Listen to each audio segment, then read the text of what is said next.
Bom, no início deste segundo bloco, a gente continua falando aí das questões do Enem que distorceram a atuação do agronegócio aqui no Brasil, né? Entidades dizem que vão pedir a anulação dessas perguntas na prova realizada neste domingo. Para a gente entender melhor esse cenário, a gente convidou, e ela está aqui conosco agora, né, a Letícia Jacinto, que é a presidente da Associação De Olho no Material Escolar. Letícia, poxa vida, que alegria recebê-la aqui. Muito obrigado pela gentileza de nos atender, né? E de nos atender, lamentavelmente, num momento muito chato, mas é essa a importância que vocês têm, né? É trazer luz aos fatos quando acontecem situações como essas, né? Então, Letícia, por favor, comece falando para a gente a respeito dessas situações, né? Porque diversos representantes do setor se manifestaram hoje, ontem à noite mesmo, falando dessas questões do Enem, né? Talvez muitos produtores e produtoras não tenham acompanhado ainda o que está acontecendo, esse novo episódio, né, que retrata mais uma vez o distanciamento da educação brasileira da realidade do agronegócio atual, né? Eu acredito que é isso, né, Letícia? Explica para a gente o que está acontecendo dessa confusão toda da prova de ontem. Boa noite, seja bem-vinda. Boa noite, obrigada por essa oportunidade aqui de poder falar um pouquinho sobre, com vocês, né? Infelizmente, esse tema é ruim, a gente gostaria de estar falando sobre transformação na educação, mas, para falar a verdade, isso é uma consequência do que os alunos vêm vindo estudando, né? Não é uma novidade grande isso para o De Olho no Material Escolar, que os exames estejam refletindo o que esse aluno está estudando há 10 anos. Então, aplicados, eles vão trazer as questões já abordadas nesse material didático, que está realmente longe da realidade do nosso setor produtivo, né? Já diga, por exemplo, a própria FIA, que a gente fez aquela grande pesquisa, analisando 80% do material didático brasileiro em relação ao agronegócio, e que traz, naquele momento, que somente 3,7% tem fontes científicas. E que fontes utilizar, né? A gente tem grandes instituições de pesquisa, a gente tem as instituições que podem falar sobre aquele dado em específico, que está longe e que não está sendo trazido nem para o material didático, muito menos para os exames finais. É realmente uma pena. Letícia, quero fazer a prova do Enem com você agora aqui, ó. Olha só, veja bem. Vou pedir para o pessoal colocar a questão número 70 na tela aqui. Coloca, o Flávio, o Wellington, por gentileza, que eu quero ver se a Letícia sabe responder essa pergunta. Tem como colocar aqui para eu ler, senão lá no monitor eu não vou ler, gente. Ah, aqui, tá, obrigado, ó.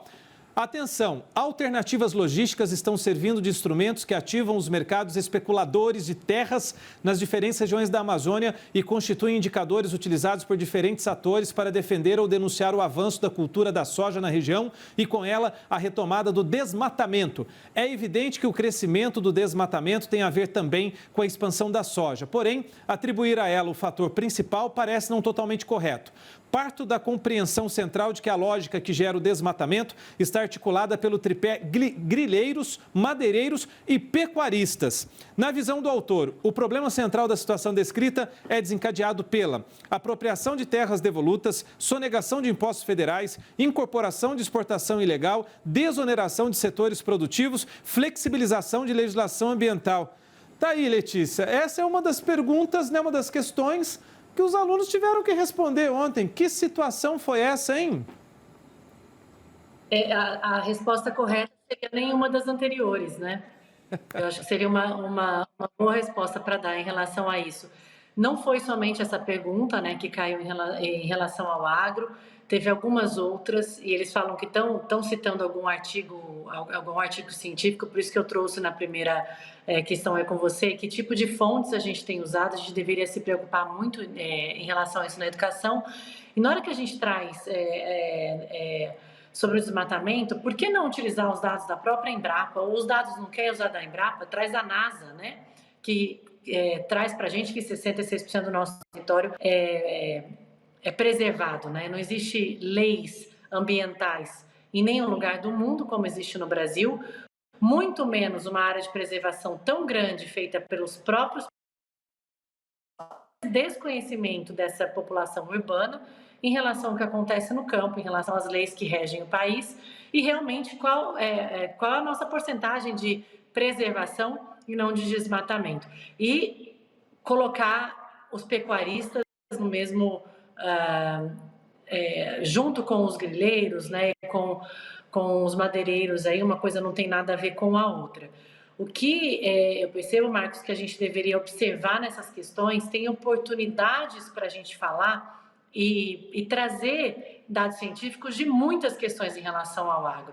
Aí foi pontuado o desmatamento, pode ser pontuada a questão da Amazônia, tem muito a se discutir ainda no Brasil, como o desenvolvimento das regiões, desenvolvimento daquelas pessoas, trazendo dignidade, trazendo emprego, trazendo produção, né? Isso sempre pautado com sustentabilidade, que o agro brasileiro consegue fazer isso, inclusive reconhecido internacionalmente.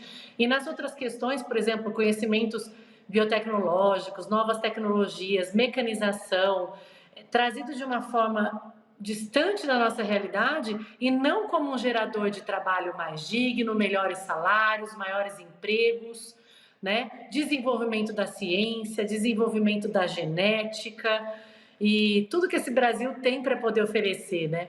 Numa outra parte trouxe a questão do cerrado. Se a gente começar a contar essa história de desenvolvimento do cerrado, como foi feito pela Embrapa, levando vários cientistas para fora do Brasil, entendendo sobre novas tecnologias do mundo desenvolvido e trazido para dentro, tropicalizando isso, garantindo assim a segurança alimentar, a segurança energética e tudo feito com sustentabilidade, eu acho que traz para o agro aí grandes oportunidades de discussão por conta dessa provocação do Enem e que a gente possa trazer mais esse conhecimento para a cidade em relação a como a gente faz o nosso de verdade, né? Exatamente. Letícia, olha, você citou a Embrapa e até o Rodrigo, nosso cinegrafista, que ainda falou agora há pouco no intervalo, porque uma das perguntas podia ser, por exemplo, da Embrapa. Quem é a Embrapa e o que ela fez para a produção de alimentos no Brasil? Tá, entendeu? Fica pergunta sugerida aqui pelo nosso Rodrigo Estúdio. Então, tem demais para falar aqui muito importante para o Brasil. Parabéns pelo trabalho que vocês fazem na entidade. Eu quero ficar aqui o jornal inteiro discutindo esse assunto, que é um importante, se não for o mais importante hoje aqui, mas eu convido você a repercutir com a gente quando precisar mais e voltar aqui para trazer mais detalhes disso. Tá bom, Letícia? Muito obrigado. Obrigada, conte conosco, da De Olho no Material Escolar. E conte conosco também aqui no Jornal Terra Viva e todo o nosso jornalismo do canal Terra Viva, de todo o nosso sistema aqui. Obrigado, até a próxima. Bom descanso, Letícia. Até mais.